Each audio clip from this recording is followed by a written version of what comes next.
I had no idea what I was doing. And I had no idea who I was dealing with. But I knew it was a hell of a story. So I went into the prison with my tape recorder. And I asked him, what sort of person could have done these things? He insisted that he was innocent. I wanted him to tell me, who was he? Diabolical genius, deceptive, manipulative. I considered him a friend, and he was a very nice person. I felt a connection with him, a feeling of wanting to be loved. I wanted to know what went through his mind, what led up to it. Our son is the best son in the world. He was a very normal, active boy. He wanted to be successful. What are the elements of the crimes? Why the victims? Why did you do it? It's quite a mystery. So he looked at me and grabbed my tape recorder, and he twisted in his chair and was cradling it like this, and off he went. You know, it's a very unique thing, her journey, because, when I started out, the character was 14 years old, roughly. It's a special experience to watch this character grow, and it kind of, in a lot of ways, mirrors my own growth as a filmmaker and my ability to tell stories. It's when I started, I had so much to learn. I still look back and can't believe sometimes that George, stuck it out with me. He must have thought, this guy, he really's got a long way to go. Leaving a person of this type hungry or unfulfilled would also leave him with the obviously irrational belief that the next time he did it, he would be fulfilled. And the next time he did it, he would be fulfilled. Or the next time he did it, he would be fulfilled.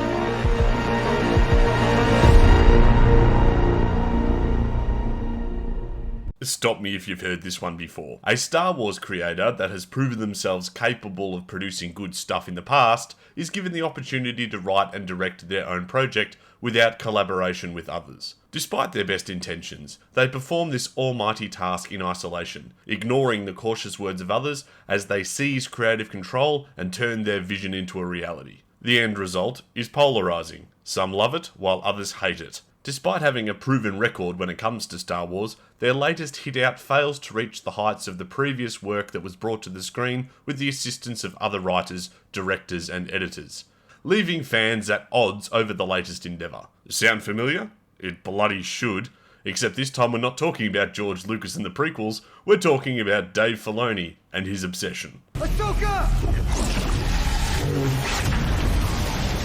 This will be a difficult one to tackle, as many fans hold the character of Ahsoka close to their hearts and see any criticism of Filoni's work as an assault on the House of Star Wars itself. If you're not with me, then you're my enemy. And I also cannot yet tell whether Ahsoka is objectively bad as Kenobi in the Book of Boba Fett, or because she's not a legacy character that I feel protective of, I merely did not react as negatively to the show's subpar quality as I have with previous outings. Or worse, perhaps Star Wars apathy has finally overcome me in its entirety. To caveat, before I begin my criticism of Ahsoka, and folk start dropping depth charges into my sheltered harbour, stating that I didn't like the show because I wasn't a fan of the Clone Wars or Rebels. What an accusation! I am gone! I will send you my bill. I was indeed a fan. So when I saw the Ahsoka series, and the characters I had grown fond of in animation in live action, delivering dialogue with all the range and accuracy of a Disney Plus scout trooper, you disappoint me. I had hope for this show. A fool's hope, perhaps, but still hope. But after watching this shallow series of all flash and no substance that came from a long line of better storytelling, I imagine I'm not alone in that assessment. Although there do seem to be plenty of people happy to splash around in those surface level shallows and enjoy the pretty colours reflected in the water. And if that's you, You are not just a coward, you are a traitor. As Disney is using your acceptance of subpar content as an excuse to keep peddling out low-tier nostalgia bait. You deserve better. And I'm not afraid to criticise the Mighty Mouse's empire. Then you will die braver than most. However, rather than feeling let down by what should have been one of the best Disney Plus Star Wars shows to date, and spiralling into a Last Jedi-like depression, I encourage you to join me on a deep dive on why I believe the Ahsoka series was a wasted opportunity, and has continued to perpetuate the problems of Disney Star Wars, being plagiarism, fan service, flashover substance, and poor craftsmanship when it comes to direction and storytelling. That said, this trip into the depths will cover more than just the Ahsoka series itself. We'll also take a closer look at Dave Filoni, namely his relationship with George Lucas and his contributions to Star Wars thus far, the uncomfortable trend that's become part of the DNA of all Star Wars produced by Disney, Almost everything. that I've sort of circled a few times on this channel without overtly stating, and something that I'm very passionate about, what could have been. So, You should follow me now, okay?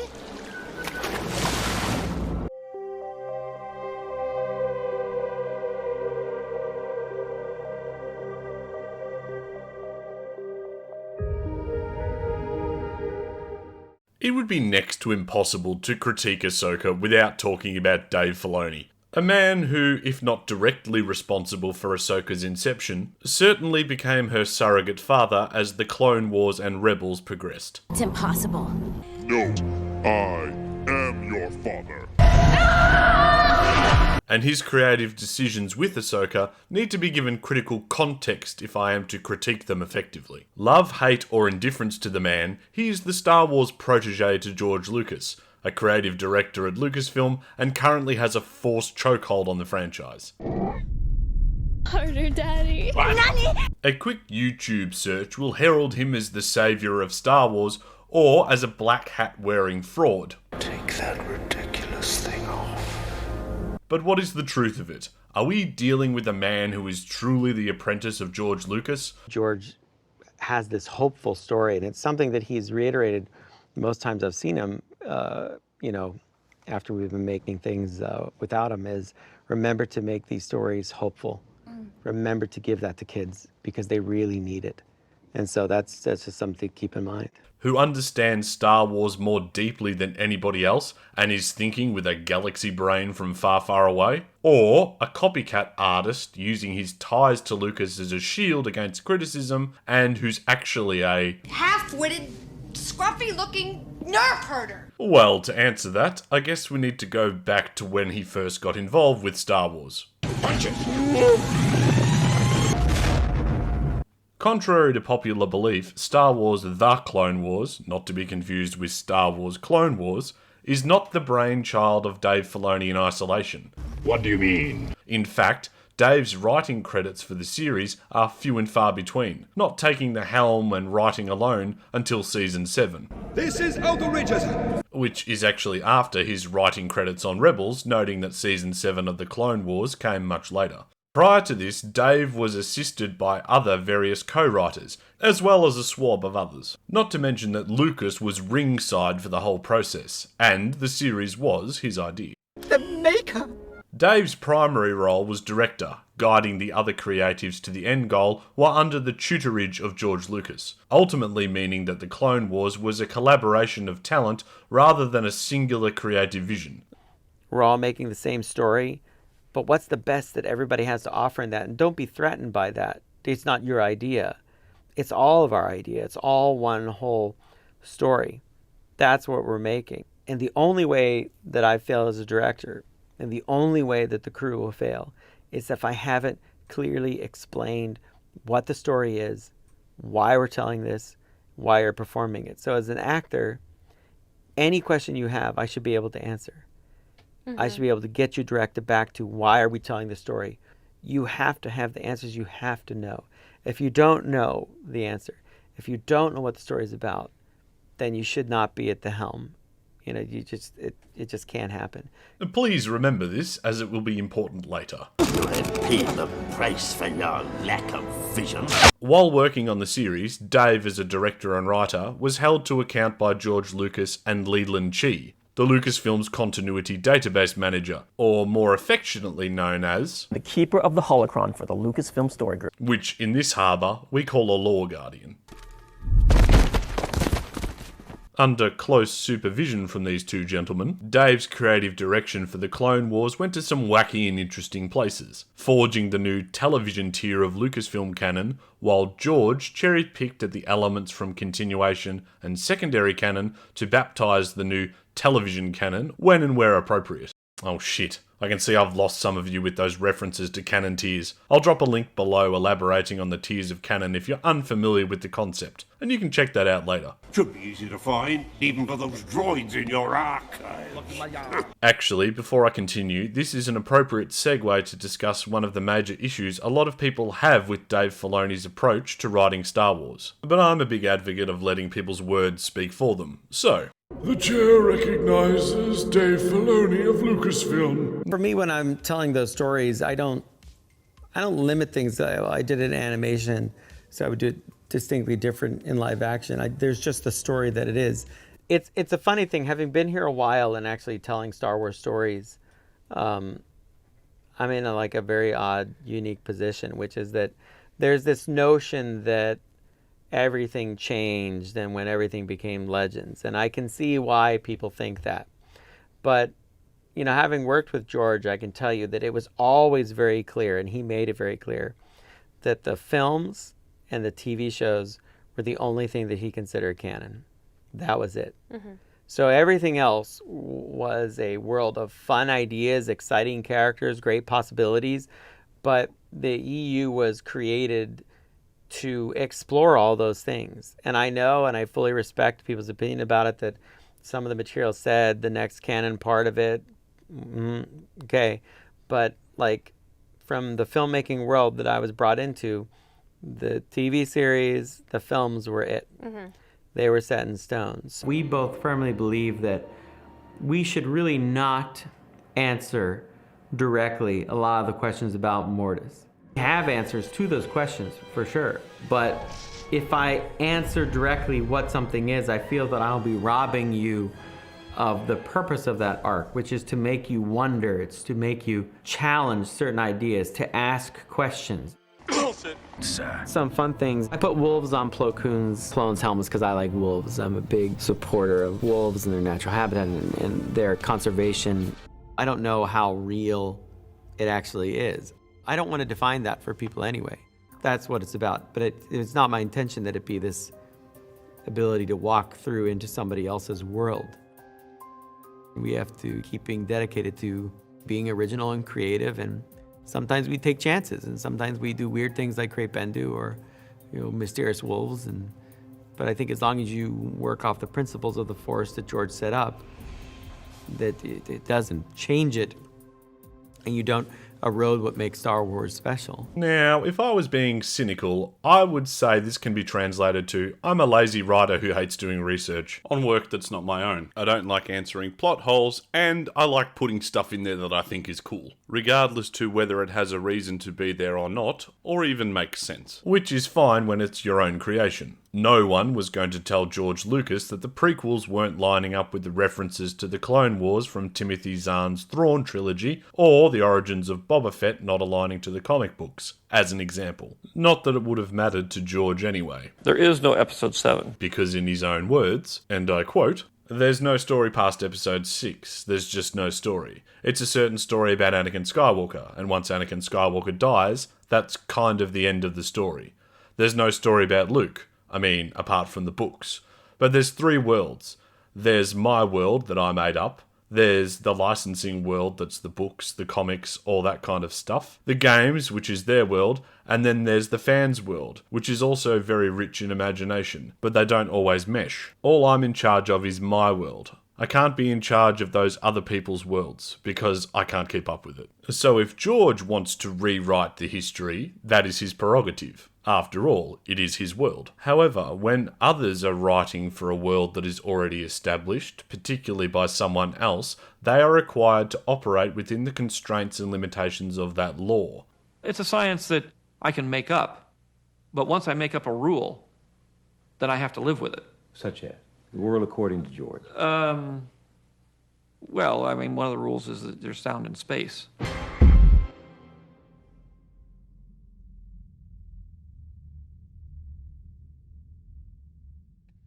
Where is the intercom? This is what separates canon from fanfiction. This should be part of the joy for writing for a franchise. The tools are already in the toolbox. Now you just have to make sure you use them in accordance with the instructions. although history shows that Lucas and Dave did not always see eye to eye on the story threads of Star Wars. Plo Koon surviving in space. This was a hotly debated thing with my master, George. Yeah, he's like, what's that about? How can he survive in space? To me it makes a lot of sense. He's an alien. I don't know what he can and can't do. It's not defined. If we say he can go out into space, then he can go out into space. George always made fun of us because he said, I made 6 films without having anybody fight in space. And I said, yeah, but Grievous got sucked out into space and then walked on the top of the cruiser. George is like, well, he's a robot. And I was like, no, he's not. He's a cyborg. And, so it's fun to argue with George about those things. He gets into it. And it's particularly relevant when it comes to the character of Darth Maul. But we'll touch on that shortly. That said, Dave is an animator whom had previously worked on Avatar: The Last Airbender, did have an eye for the kind of stories and style that would meld well within animation. While there are elements of the Clone Wars that would likely only work in the medium of cartoon animation, his overall direction of the series was seen by most parties as a win, even if he did nerf the original General Grievous from Tartakovsky's Clone Wars.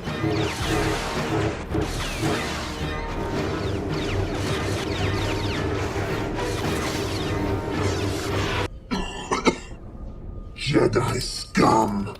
Despite changes like this, several of the plot arcs directed by Dave Filoni have grown to be well loved across the Star Wars fandom. Mwah, chef's kiss. Although credit where credit's due, the writer of this particular arc was Chris Collins, who is no stranger to writing kick-ass television. The Clone Wars were Dave's formative years working on Star Wars, and much like a little tyke learning to ride a bicycle, the guiding hands of Lucas and Chi were never far away in the event that Dave or other writers strayed too far away from the Star Wars DNA. Which would begin to occur with more frequency as the series progressed. And retroactively, one can see Dave's weakness in that regard as early as the Clone Wars. We had a really interesting situation where Ahsoka crosses swords with General Grievous. George very specifically said that she's a Padawan. She wouldn't be afraid of Grievous. I remember that. She is very adept. She's very quick. Her size is an advantage. There's one. Set for stun. That doesn't mean she could stand Doesn't mean that she would beat him, but she's been trained for these situations to fight. However, this is just the beginning. And there is more Filoni flair to come. Much like Obi-Wan losing Qui-Gon before he was ready, Dave was about to enter into a world without the guiding force of George Lucas. Would he sink or swim? Well, given that we're on a bit of a deep dive, I'm sure you can extrapolate. His fate is uncertain. He's not dangerous.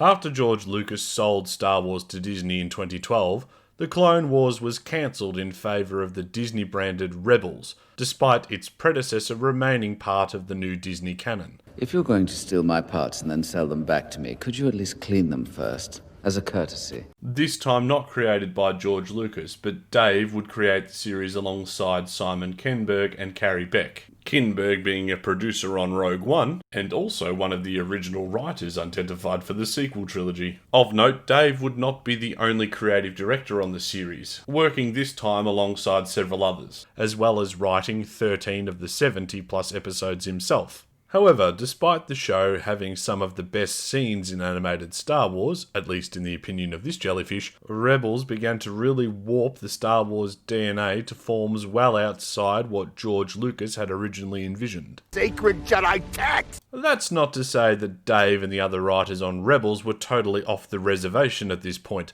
as Leland Chi was still the keeper of the law. But for the first time in Star Wars canon, and when I say canon, I mean stuff that sits flush alongside the original 6 films, work was being created without George Lucas's input, meaning that Dave, whom had worked alongside Lucas during the creation of the Clone Wars, now had the last authority on Lucas's vision for Star Wars. But working jellyfish, I hear you say. Dave Filoni is the apprentice to George Lucas. Surely he knows best about how the story should continue to move forward. Actually, it's our job to correct you like that. We don't appreciate being sidelined. Pseudo-intellectual tuner, why are you still here? We have nowhere else to go. I disagree, and I draw your attention to the continuation of Darth Maul's story. From the Star Wars archives, episodes 1 to 3, 1999 to 2005, George Lucas states that Darth Maul would have been the main antagonist of the sequel trilogy. This isn't news to most people, but allow me to make my point. In George's sequel trilogy, Darth Maul would have been the kingpin of the galaxy, with Darth Talon at his side. As the apprentice to the Master, surely you would have kept that door open if you had the ability to do so, despite Disney's sequel trilogy going in a completely different direction. You got a lot of guts coming here, after what you pulled. I don't believe Dave had any vested interest in continuing Darth Maul's story. From the initial reluctance he showed when George said that he wanted to revive Darth Maul. That's an interesting twist, and it's only something that George could make happen. You know, he's sitting in the writer's room saying, we're going to do this, and all of us saying, that's going to be a challenge because you cut him in half. You know, that's the biggest thing for me is I can specifically remember being in the theater during Phantom Menace and watching Darth Maul fall down that tube and watching him split apart. And I literally thought, ha, ha, ha. That's so no one can bring him back to life. But seriously, I thought with Maul, it's definitive. He got cut in half. Oh, yeah. He's dead. Right? And then here I am, all these years later, and I'm the guy, right? You're the guy that's resurrecting him. That's got to do this. And I'm like, oh, how do you draw these things? To the climax of the Clone Wars, where evidently he wanted to have Ahsoka kill Maul.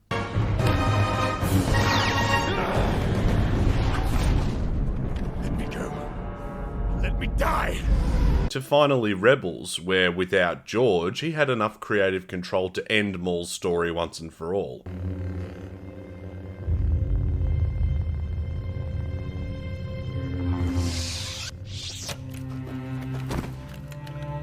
As much as I cite this scene as a brilliant piece of Star Wars animation, it does not align with George's creative vision. I know that George's ideas for the sequel trilogy would have been a story treatment at best and would have continued to evolve over time, but surely as his apprentice you would have championed that vision, which is why I believe Dave doesn't deserve some of the credit that he gets in terms of being George's apprentice. And I think he self-identified that as well. Because I knew George, I worked with him, and none of us are going to be him. Right. But we love the galaxy he created, and we are very much a product of it, growing up with it. So, you know, we'll see what paths that takes me down. We all bring a little bit to Star Wars of what we like, and we hope it fits into that galaxy. George, he created this galaxy. He created these dynamics, Jedi, Sith, all these things I play with, and I've been fortunate that he taught me a lot of things. I am always doing my best to follow what he taught, and my nature comes into it. So you get space whales and wolves, you know, that's all part of it. Dave clearly has his own agenda with the stories that he wants to tell, and there's nothing wrong with that. But not criticizing any of Dave's work merely because he was under the wing of George Lucas is foolish. But despite the work continuing in the absence of the maker, Rebels was mostly well received by the fandom. The animation naysayers accepted, of course. So why is Rebels so important to the subject of Ahsoka? Well, in a very real sense, the Ahsoka series is the continuation of Rebels Season 4, which laid the groundwork for some of the more contentious parts of the series, including the portrayal of Grand Admiral Thrawn, the world between worlds, and the relationship between Ahsoka, Sabine, and Ezra, whom I'm going to call Space Aladdin. He's a street rat. Riff-raff, street rat, scoundrel, take that! Very funny.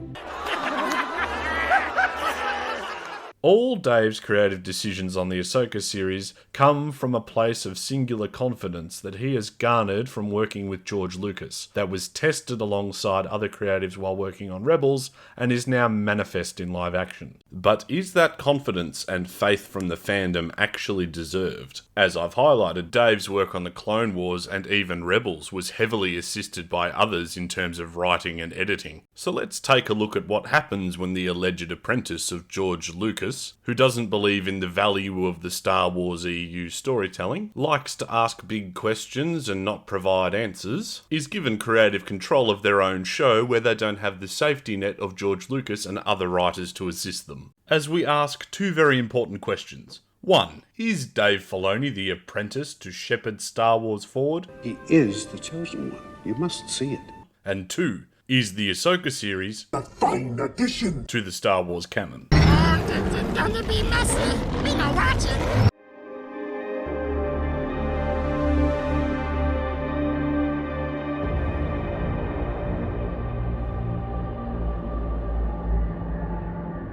Before we go any further, I want to remind everyone what my personal metric is for new Star Wars enjoyment and acceptance. It needs to be consistent with the works created by George Lucas, and in this case, that includes the Clone Wars. It needs to enhance the story and mythos without causing confusion or detracting from it, and it can't cause irreparable damage to the lore and characters. I don't want to freak anybody out here, but I think we just made a Star Wars movie. Be gone with him! Unfortunately for Filoni, the Ahsoka series has a number of problems, not limited to the usual Disney Star Wars crimes of plagiarism, fan service, and poor direction and/or action. Although credit where credit is due, the production value seems to have improved from the Kenobi series. Not that that's really an achievement. I'm not going to do a scene-by-scene breakdown by pointing out all the show's issues, but I will point out some key factors that are very much Dave's modus operandi, which will, in theory, link him to this particular crime scene.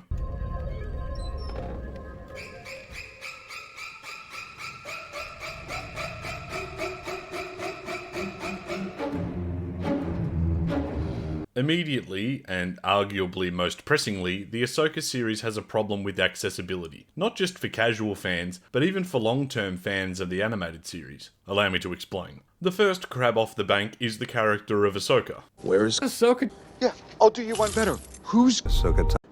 I'll do you one better.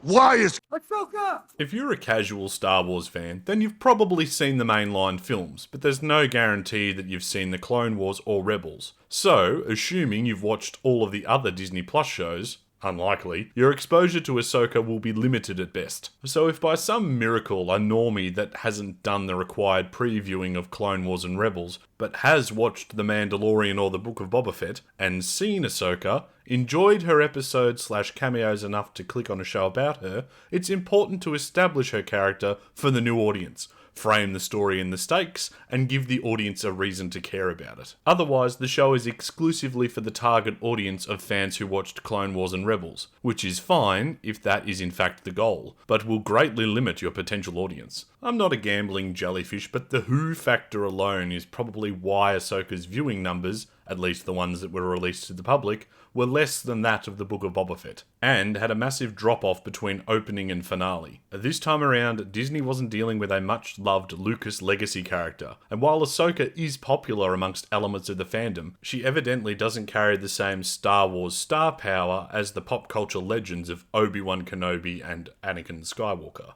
A fact that is actually reflected in episode 5 of the series, but we'll touch on that shortly. I'm not going to get into a debate over Disney viewership, but you can bet your Bespin mining operation that if Disney's viewing numbers were good, they'd be screaming them from the mountaintops. This says to me that the show failed to capture the new audience's attention, either because, in the best case scenario, it was too exclusive and required a level of story knowledge across different media that most modern viewers aren't willing to invest, or at worst, because it was just a bad show for X, Y, or lack of Z reason. So based on that, and before continuing, I'm going to make the assessment that the Ahsoka series was not meant for the casual Star Wars fan. Because, if it is, this entire dive will be signposted with the, but this scene will only make sense if you've seen Clone Wars and Rebels. Are we happy with that? I've never been happy. The story picks up after Rebels Season 4, with nothing so much as a flashback to set the scene for those who aren't familiar with the animated forebear. Okay, that's not strictly true. There is an opening crawl, and it's in red, because Dave likes red. You know who else really liked the red motif? Raw, untamed power, and beyond that. Exciting. Nazi! And the opening crawl already sets a huge problem in terms of stakes and grounding for the audience of the show. Because, as for one, we don't have a clear understanding of when the show is set in terms of The Mandalorian. We saw in the Book of Boba Fett, we got to check in on his training, the 2 years that we spent away from them as a... Hold up. Wait a minute. Something ain't right. In the time between the end of Rebels Season 4 and the start of the Ahsoka series, X amount of time has passed, and in that time the characters have changed from who they were in the animated show. Enough time has passed for a failed Jedi training relationship between Ahsoka and Sabine, Hera to be promoted to a general, and for the New Republic to have loosely established itself. We'll have to take this at face value. Time has passed, stuff has happened, and that stuff is going to cause friction between characters for the sake of drama within the story. But it's a cheap move, like using magic to solve problems, but we'll get to that later too. Particularly when used for the sake of drama, as it generates conflicts between characters that do not feel earned. It also creates emotional distance from the characters we should care about, because we don't have any of the context for that friction. Fights and disagreements between characters are only impactful if we have the context of why that fight is important. This isn't helped by the limited context that we do get, which is delivered through exposition dumping, telling the audience rather than showing them. This was one of Morgan's facilities. She supplied raw materials used in the construction of hyperdrive generators for Imperial-class Star Destroyers. Now we're taking them apart and using the cores to power the new ships in the defense fleet. Do the facilities still employ any of her former staff? Of course, there's no other way to remain operational. An empire doesn't just become a republic overnight. So you have a bunch of forced-fed information for new fans who aren't going to care because they don't have the investment yet, and friction between two key characters from the animated series that long-term fans are going to be confused about because they don't have the context for it. Either way, no one wins. Both Ahsoka and Sabine were relatively happy-go-lucky characters in the animated series. Even by the time we met Ahsoka in Rebels when she'd matured, there was still a sense of fun and personality there. But both characters now are, if we're being really generous, stoic, likely because of the events they've experienced during the Rebel War, which doesn't align to their characters the last time we saw them, and at worst, boring, prickly, and unlikable. Whether this is the fault of the actors or the director is unclear, but given that this is a common trend across all characters in the show, with the exception of Baylan, rest in peace, Rey, you magnificent man, my guess is the latter. But I guess the question is, why is the relationship of master and apprentice so central to this story, to the point where it's almost being forced between these two characters? Curious. As for the other rebels, as seen here on this non-fan service mural, Kanan is dead, but that's okay if you haven't watched Rebels because Hera doesn't seem too messed up about it. I'm a general. Well, at least she's wearing a uniform, unlike the last time an unwelcome senior ranking member strolled into our Star Wars. Follow my orders. No, fuck off, or I'll kill you with a tray. Zeb is off cameoing in another show because the big dog was likely too time-intensive or expensive to animate, and Ezra Space Aladdin Bridger has been relegated to a captured Disney princess plot device. What a strange coincidence that all the male rebel characters are either dead, MIA, or a plot device that doesn't appear until the end of the season. With the exception of Chopper, of course. But I digress. Moving on to the stakes in the show are meant to be high because the villain of the piece is Thrawn, who is well established in the EU and Rebel series. He is a very impressive villain, vastly intellectual, a master of tactics and strategy, calculated, precise, and dashingly debonair. Come, show me the smile.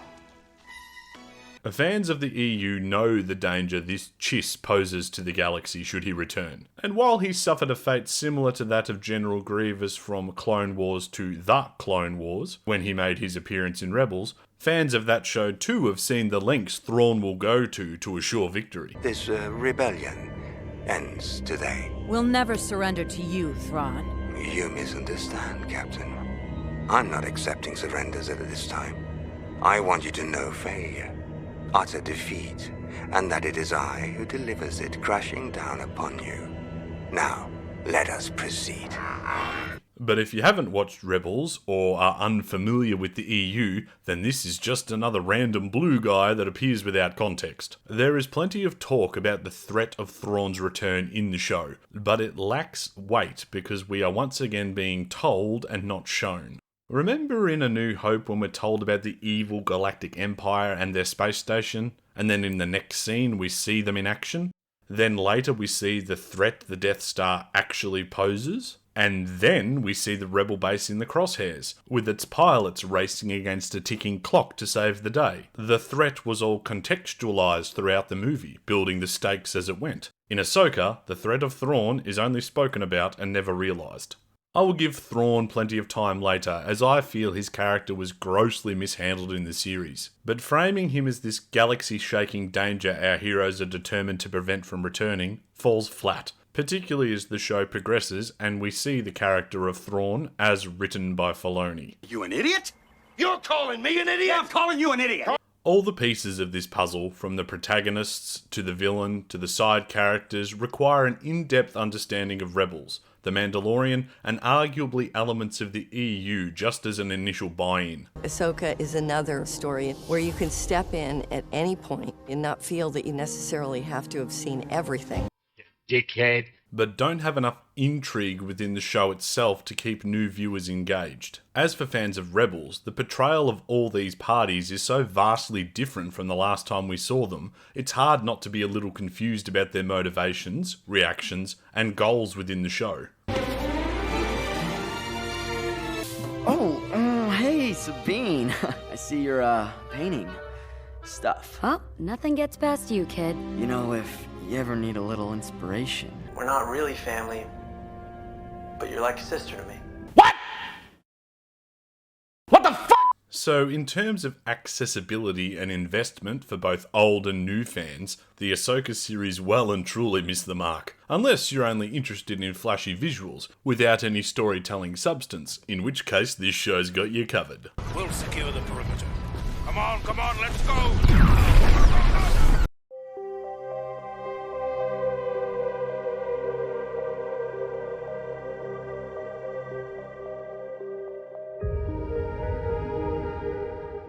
Okay, let's talk about the massive elephant in the room.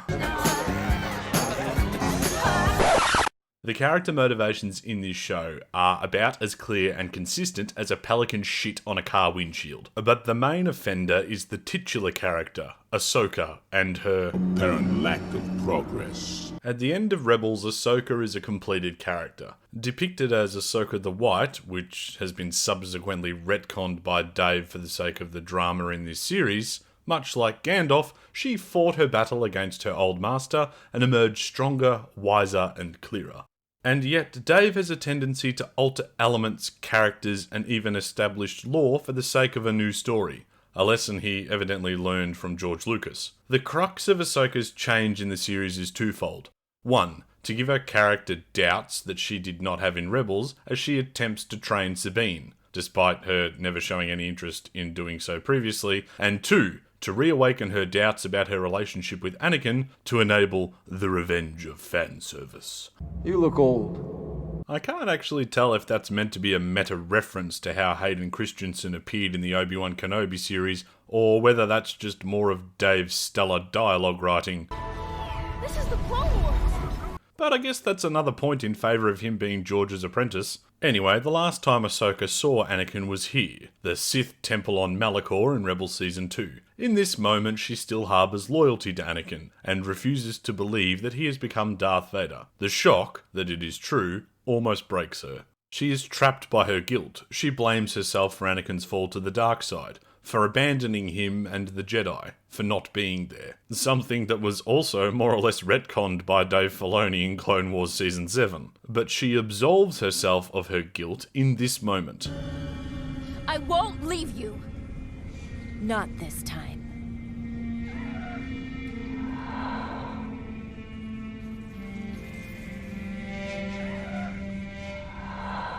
Then you will die.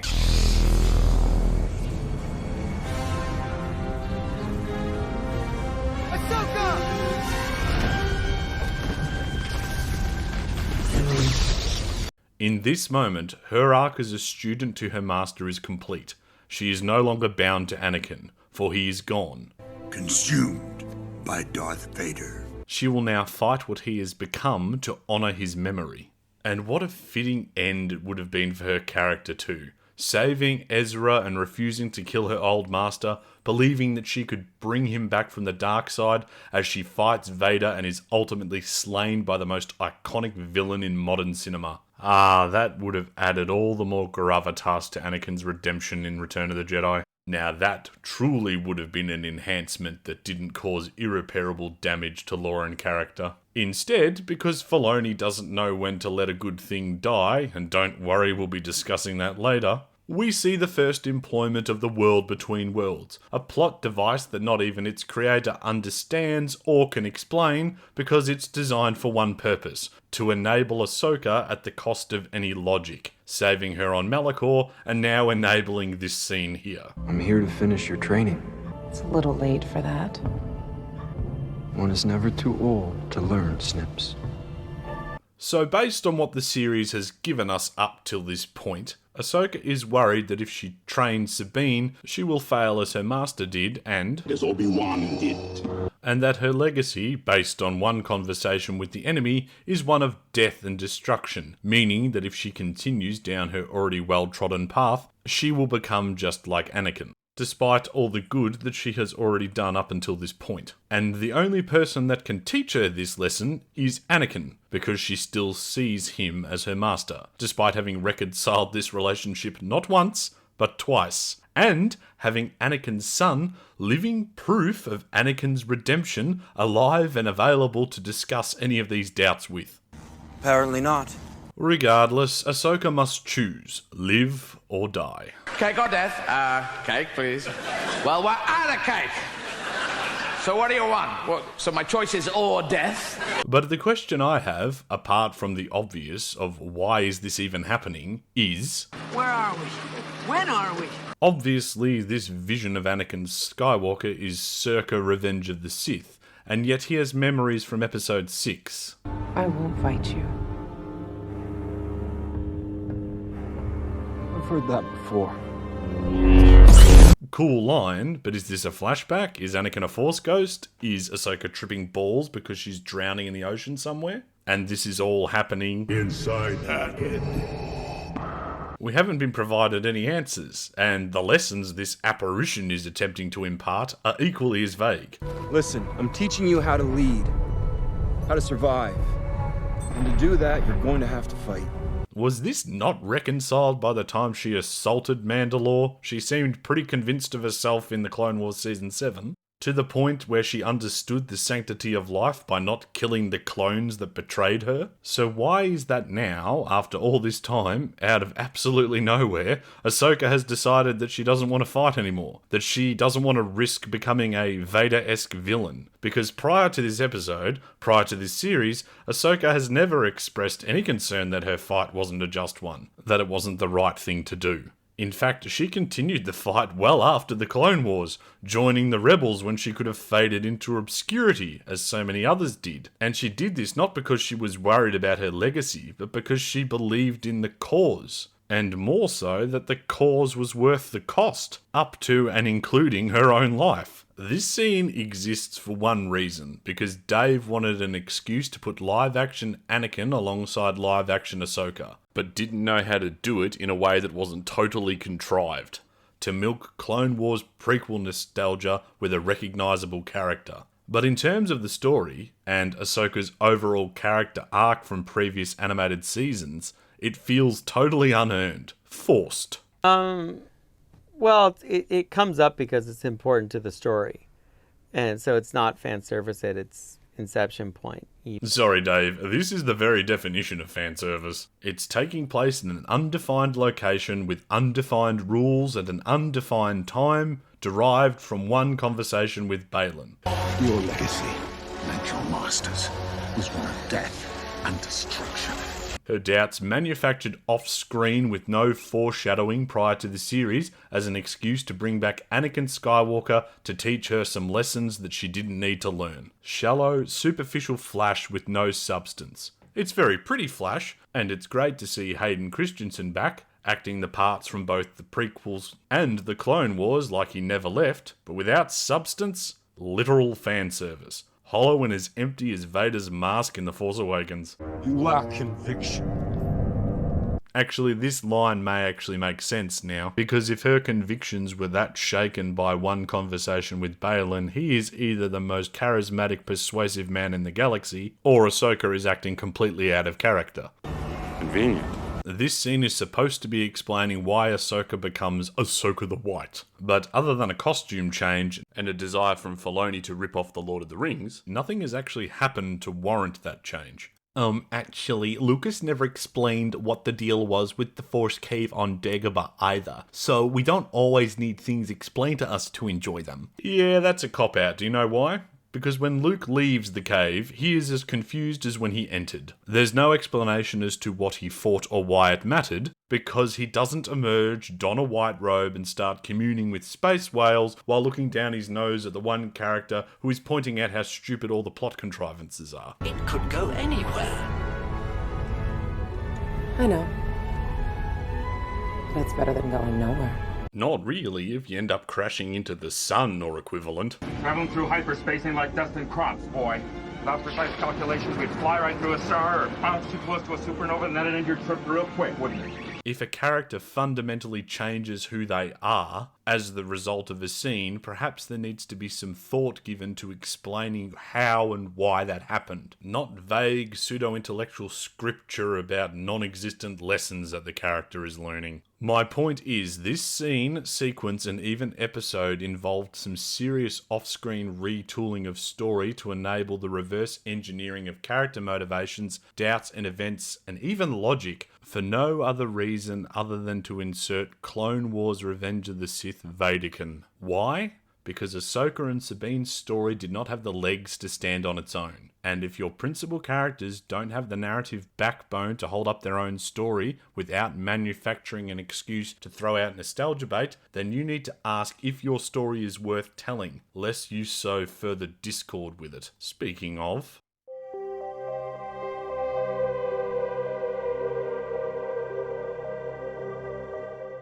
Since the disappointment of the sequel trilogy, particularly on the front of the villain, it's fair to say that the character of Thrawn has continued to grow in the collective appreciation of Star Wars fans. From his introduction in '93 with Heir of the Empire, right the way through his appearance in Rebels and the new book trilogy in 2017, Thrawn has remained more or less one of the unsullied gems of the Star Wars EU. So when he was announced as the likely villain of the Ahsoka series, there was plenty of excitement at the premise of seeing Grand Admiral Thrawn in live action. That said, Disney Star Wars has been more miss than hit when it comes to respectfully portraying legacy characters in live action. And I would argue that the anticipation for Thrawn was equal parts excitement as it was trepidation. This is a character that has been loved by fans of the EU for over 30 years, and had remained reasonably consistent across the different mediums he'd appeared in. Even in the animated Rebels series, Thrawn was depicted as a highly capable, calculated force to be reckoned with,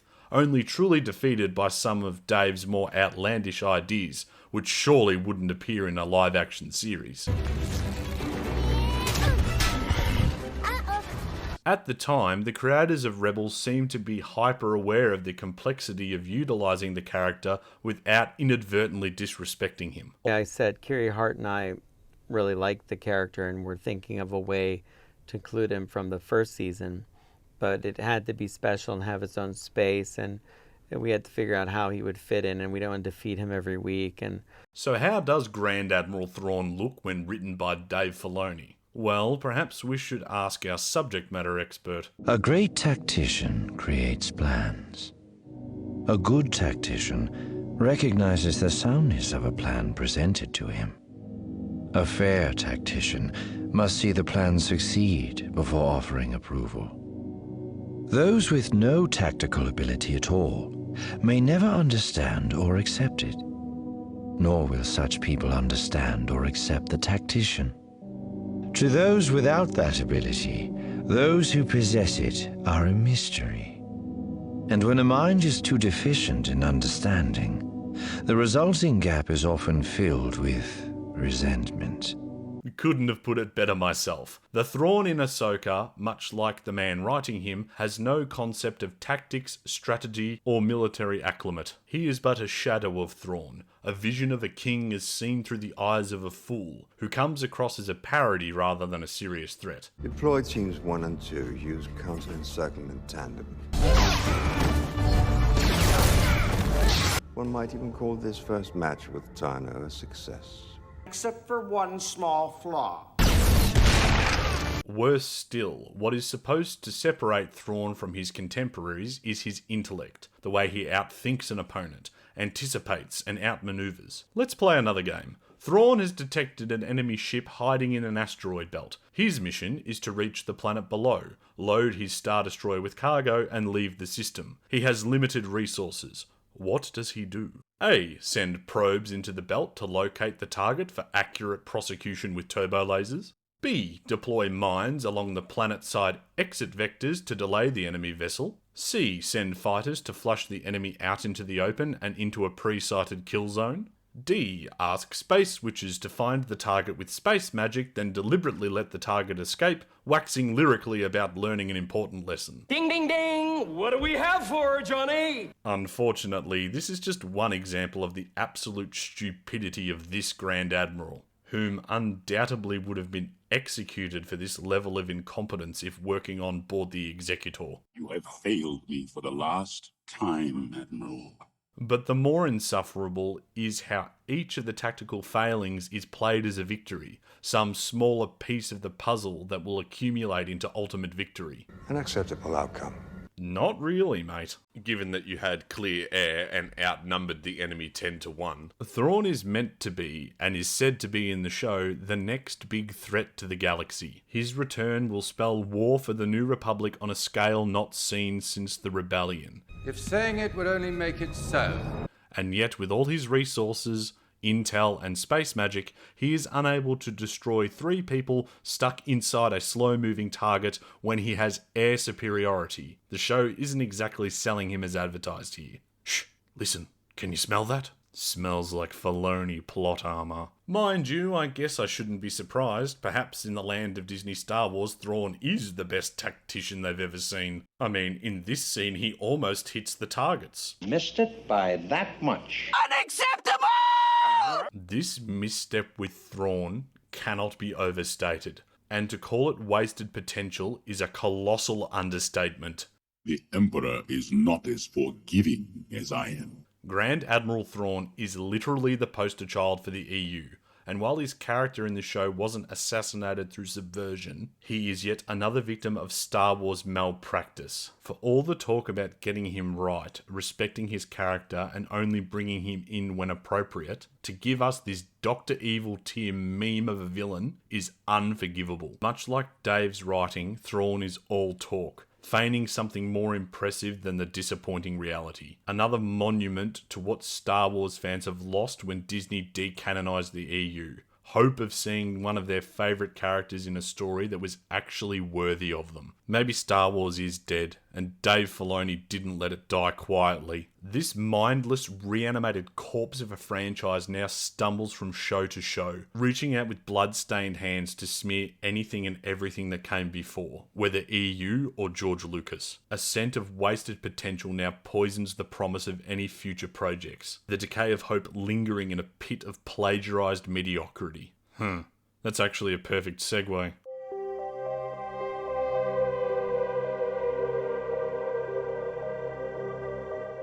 First of all, I just want to say that it's super appropriate that we get to see Death Troopers in this series. No, not the cool kind, although they were there too. I'm talking about these Death Troopers.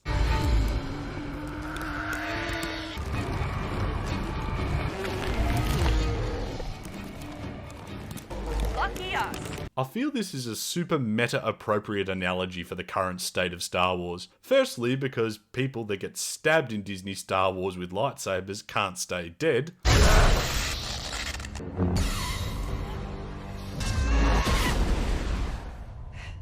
Secondly, because Disney refuses to let the franchise die despite it slowly hemorrhaging viewers and undoubtedly money with each new installment. Remember all that Rise of Skywalker merchandise, guys? No.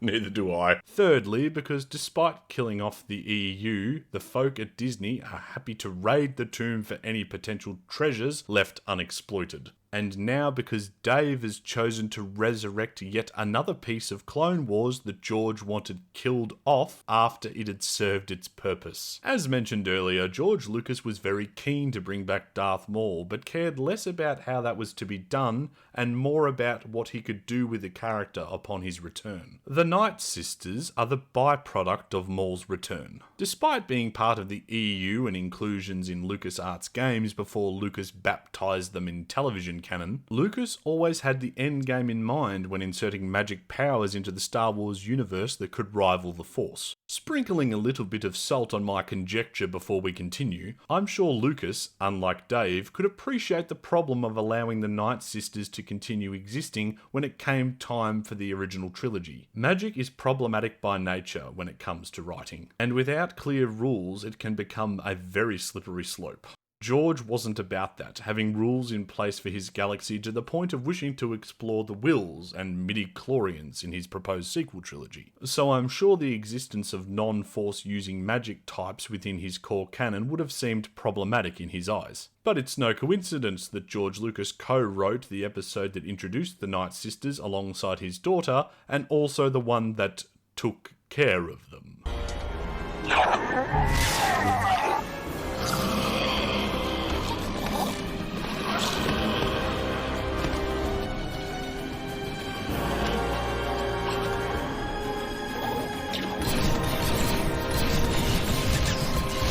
Because George wanted complete creative control over this problematic story device, using them to achieve his ends, but then making sure they didn't spread their magic-related problems into the canon under his control. But obviously George created Star Wars, but all of us had to become, in a sense, students of Star Wars. A real understanding of the history of Star Wars, that was really important. We needed to understand the rules.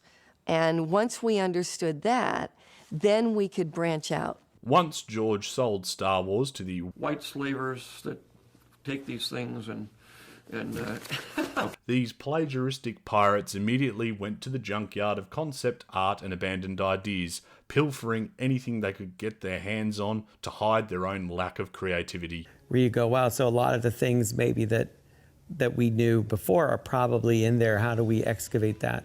And there's things that existed, because when I was younger, we didn't have movies, but there were comic books, there were novels, so things that are sort of encompassed in the EU or legends. And unlike how we joke that it's like we're playing with action figures. No one is more guilty of this than Dave Filoni. Well, except perhaps J.J. Abrams. The inclusion of the Nightsisters in Ahsoka, much like the World Between Worlds, is just another inclusion derived by Dangerous Dave to enable the plot at the expense of logic and structure. They enable the plot, until they don't. They enable Thrawn whilst neutering him at the same time, until they don't. They can smell Jedi, until they don't. And they resurrect stormtroopers, until they don't. And I bet my chest of sunken Spanish doubloons that Dave has no idea about the limitations and thresholds of their magic. That magic will just be another bullshit tool Dave can use to write himself out of a corner when he undoubtedly does it again. Although I want to give the zombie troopers credit here. This is the first time in Disney Star Wars that stormtroopers have had our heroes running the other way. They are more effective as mindless corpses that can't shoot than they were as live men.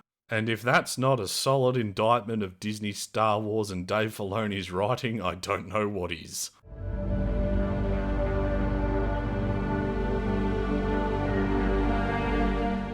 I guess I've taken enough shots at Dave's solo writing abilities. Maybe he should have taken his own advice. And I read it out loud and portray everything to them and explain the staging and shots I'd like and everything. But as I read it, I watch them. And you know, you can see like your friends and they're quiet and they kind of like eye roll or they kind of sink. And all the time I'm like, what, you think that's lame? And they get really odd. I'm like, no. If it's lame, I want to know now it's lame. If that doesn't work, I want to know. That's why we do drafts, buddy. But perhaps, like Lucas, Dave's talents is less scripturally orientated and more based in action. Fire! Should we shoot him? It doesn't seem very sportsmanlike. But they're not even looking at us. Nah, we'll just continue to stand here. Shoot!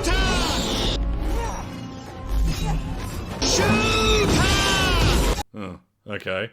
Well, maybe his subtle hints to the work of George Lucas is where his strengths are.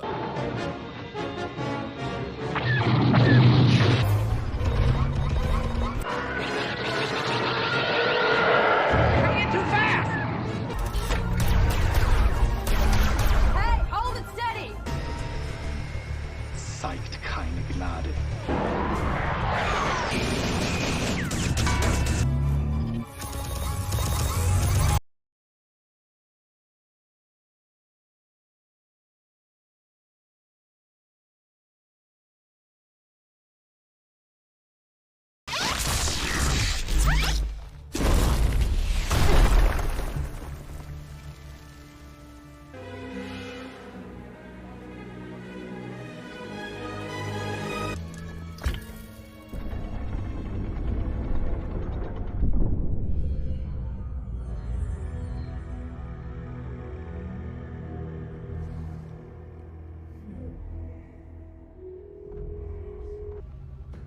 An act on instinct.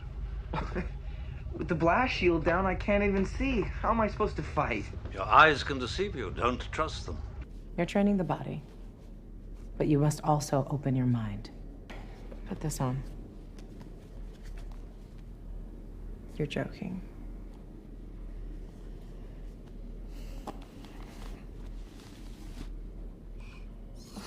I can't see. How am I supposed to fight?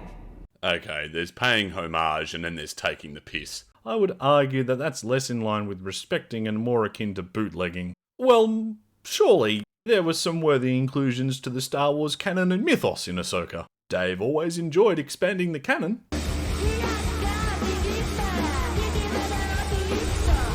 You're a witch.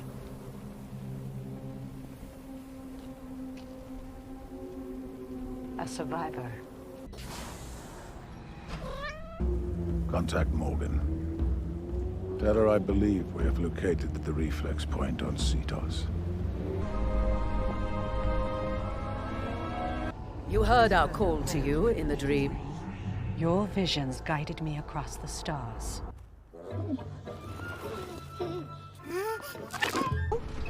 Thanks. Pathway to Peridia. Some call it that.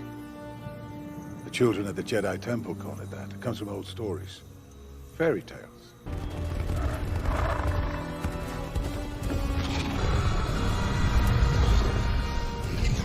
The blade.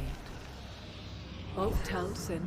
Alright, because Dave loves the story of King Arthur, samurai, and wolves. You ever get the feeling Dave's bored with Ahsoka and just wants to do something like The Lord of the Rings?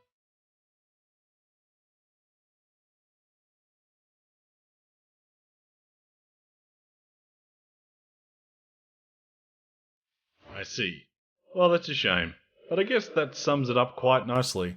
So, is the Ahsoka series a fine addition? Not in the opinion of this jellyfish. The Ahsoka series, when stripped of its fan service veneer and exposed to the harsh light of genuine criticism, is a superficial sideshow of uncanny EU corpses with poor writing, direction and acting that failed to live up to the promise of its animated forebears or pay appropriate respect to the much-awaited live-action appearance of Grand Admiral Thrawn. While not a work of active subversion or destruction like other hitouts in Disney Star Wars, the lack of quality and poor craftsmanship of the series would be a crime of equal measure, were it not for the apathy that has truly engulfed the fandom. No one is mad, because no one really cares anymore. Without the cameo from Hayden Christensen, this show wouldn't have even lingered in the pop culture psyche. And the proof is on social media, where the conversation around the show has all but dried up. Topical, in the place of timelessness. It's not a crime to be a bad writer or director, because if it was, Rian Johnson would have been convicted a long time ago.